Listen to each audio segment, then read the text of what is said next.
Wesh la team, comment ça va? On se retrouve, on est mardi, et la fin de ces vacances se rapproche de plus en plus. Et il faut que j'ai un déclic là. Il faut que j'ai un déclic niveau des dessins parce qu'en fait ça avance pas beaucoup. Par contre les musiques j'ai bien avancé, hein, j'en ai fait 4 au total pour le moment.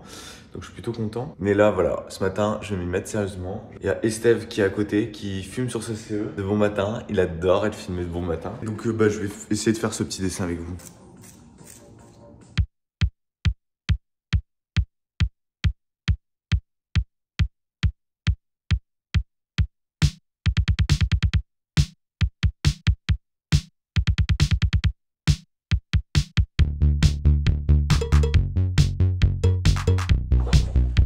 Bon, pour le moment, j'ai fait que des noirs et blancs, que des dessins noirs et blancs. En vrai, je me sens bien à l'aise dessus. Donc, je vais continuer. Là, j'ai Mojo. J'ai envie de faire des petits dessins noirs et blancs. J'ai pas trop envie de faire du crayon de couleur. Donc, je vais continuer tant qu'il y a le. On est là. Hein. En fait, ce que j'aime bien avec le crayon de papier, c'est que du coup, genre, tu te focalises plus sur le geste que tu donnes. Genre, des fois, le crayon de couleur, vu que tu dois mettre plusieurs couches, bah à tâton, quoi. Genre, le mouvement, il est vraiment, c'est un mouvement timide, quoi. Alors que le crayon de papier, je trouve que tu peux être plus dans l'instantané, plus faire des grands traits, avoir un geste plus libre. Chose que j'ai pas forcément encore dans le crayon de couleur, parce que du coup, le crayon de couleur, c'est plus dans la maîtrise, genre.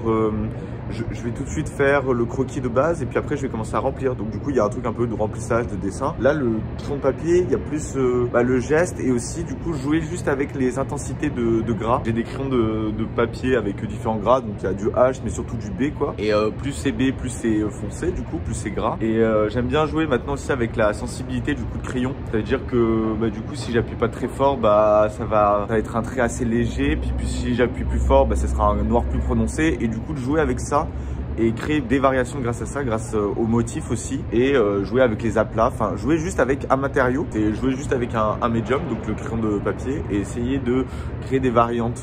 Même si c'est toujours le même crayon, en fait on peut faire plein de variantes différentes dans le trait. Donc là je suis chaud, je vais attaquer encore un autre. Cette fois-ci je vais faire un paysage et c'est parti. Se faire mal sans se toucher, je n'en savais rien dès le départ. Dès le départ. Dans cette soirée sans nom, les gens dansent, marche dessus et toi t'es la face à moi.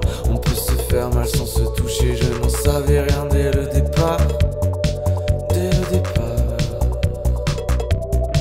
Et ça recommence. Oui, parce que je voulais vous parler de ce projet en fait d'album que je suis en train de faire. Et c'est vrai que j'en ai pas trop parlé, mais donc du coup j'ai déjà sorti un premier EP en octobre avec Kirko Albert. Il l'avait produit et c'est vrai que du coup depuis qu'il y a eu cet EP là, j'ai pas arrêté d'essayer de faire mes propres prods, mes propres compos, etc. Je partais un peu de zéro quand même parce que j'avais aucune connaissance sur Ableton ou quoi. De fur et à mesure, tu commences à comprendre de plus en plus de trucs sur le logiciel et donc d'arriver à faire ce que tu as envie vraiment en fait, ou des productions où tu sais où tu vas.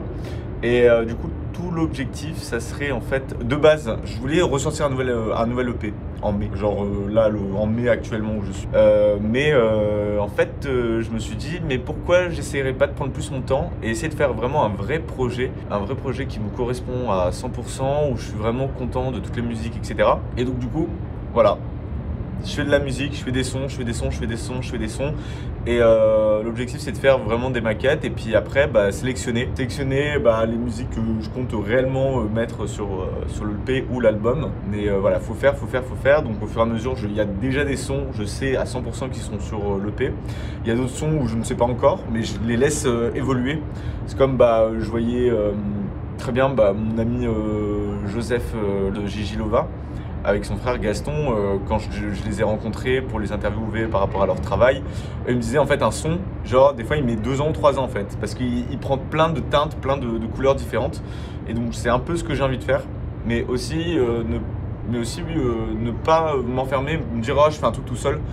Donc l'objectif aussi c'est peut-être que j'arrive avec des maquettes et que par la suite je vais voir des gens en mode on regarde ce que j'ai fait, ça dit de travailler avec moi dessus et donc du coup de produire quelque chose de plus professionnel. Donc voilà l'objectif. Mais hier du coup j'ai baladé dans Montréal et il y avait une station de métro qui s'appelait il y avait une rue qui s'appelle Saint-Mathieu et je pense que du coup je vais aller faire la photo pour l'album ou l'EP là-bas et voilà, c'est tout ce que j'ai raconté. Wesh, on se retrouve, c'est le dernier vlog du Canada.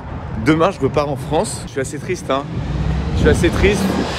Ça fait déjà 3 semaines qu'on est là et me dire qu'en fait demain c'est la fin de tout, en fait je me dis qu'aujourd'hui il faut se bouger. Donc là il est 8 h. Je vais rejoindre Kirchhoff Albert qui est déjà au charbon dans un petit café et je vais faire un petit plan d'action pour voir un peu ce qui me manque à faire.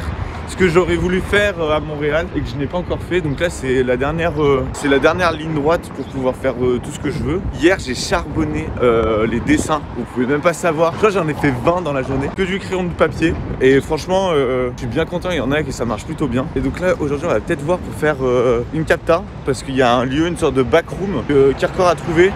Un lieu assez stylé. Donc j'aimerais bien pour en profiter pour faire une dernière captation live, parce que bon autant profiter qu'on soit là. Et aussi il y avait cette histoire de pochette. Alors donc dans cette station, je vous en ai parlé à l'épisode précédent, on n'y est toujours pas retourné, mais c'est vrai que j'aimerais bien me chauffer à faire ça. Et après voilà, voilà les objectifs premiers de cette journée. Mais ouais, je suis à la fois un peu triste et à la fois un peu content de rentrer en France. Là, j'ai fait mes 2 petits trailers pour les 2 vlogs qui vont sortir. Le dernier vlog, Composer la vie, qui va sortir ce dimanche. Voilà. Et là, tu as découvert quoi comme application? Là, j'ai découvert Asana et c'est incroyable Asana parce que ça permet de faire des projets et à l'intérieur de ces projets, on peut ajouter des tâches, donc faire des to-do list en fonction des projets et puis ça permet de visualiser tous les projets. Donc c'est vraiment incroyable. Là, j'ai 1, 2, 3, 4, 5, 6, 7, 8, 9, 10 projets là pour l'instant. C'est bien, c'est bien. Pas assez. Mais pas assez. Tu travailles pas assez. Il y a grave une problématique que je rencontre sur YouTube ou sur Instagram, c'est comment en fait les réseaux sociaux ils gèrent un peu notre visibilité sur internet. Et c'est vrai que des fois ça commence à être ça tape un peu sur le ciboulot, on va dire, parce que parfois on comprend pas trop pourquoi certaines choses fonctionnent plus, enfin sont plus vues par des gens que d'autres, enfin des choses que je peux mettre moi entre plusieurs publications. Et en fait, tu te rends compte que parfois en fait, faut jouer avec les codes que les réseaux sociaux te demandent. Et en ce moment, le code, c'est quoi? C'est sur YouTube, c'est de mettre des shorts. Sur Instagram, c'est de mettre des réels. Et là, quand tu fais les choses comme ils veulent, là, des fois, tu as des bonnes surprises. Sur YouTube, sur la chaîne de J'aime là, c'est toujours trop. Des fois, on a des réels, je sais pas, ils pètent, genre ils font 2000, 3000 vues, alors que, enfin voilà, ou même les shorts. Genre les shorts sur YouTube, c'est n'importe quoi. Il y a des flux. Vous pouvez vous mettre des screens, mais genre la vidéo fait genre 10 vues et d'un coup, bam, elle monte à 200 vues. Enfin, c'est inexplicable, quoi. Donc, je vais faire des shorts. Je vais faire des shorts et j'ai trouvé une intelligence artificielle que tu télécharges sur Mac qui te permet aussi de faire la transcription de tes vidéos en fait. Tu lui donnes un fichier audio et il va te donner le texte avec le timecode, etc. Qui est plutôt cool pour les formats réels ou short parce que ça permet d'avoir plus d'engagement. Je vais m'occuper de ça là, je vais... Encore le truc le plus dingue, et pour vous dire que vraiment les intelligences artificielles, on nous rabâche dessus mais c'est quand même assez dingue, donne un audio en français et je lui demande de faire une transcription et une traduction en anglais. Donc ça veut dire qu'une vidéo, très rapidement, je peux avoir une traduction en anglais. Alors avec quelques erreurs, etc. C'est pas à 100%. Il y a une petite marge d'erreur, mais c'est assez dingue. Genre juste là, je gagne vraiment grave de temps parce que pour créer un réel où je mettais le texte, franchement, ça me prenait facile 20-30 minutes. En plus, il fallait que je vérifie l'orthographe, etc. Parce que des fois, je fais un peu des fautes. Mais là, juste, je demande à l'intelligence artificielle, ça me fait tout. Enfin, c'est formidable. Voilà, team, on se retrouve là, on est en train de se dépêcher pour remonter au Mont-Royal et pour faire la captation que je voulais faire. Et on va le faire avant le coucher de soleil. C'est genre dans 30 minutes. Je crois qu'on se dépêche.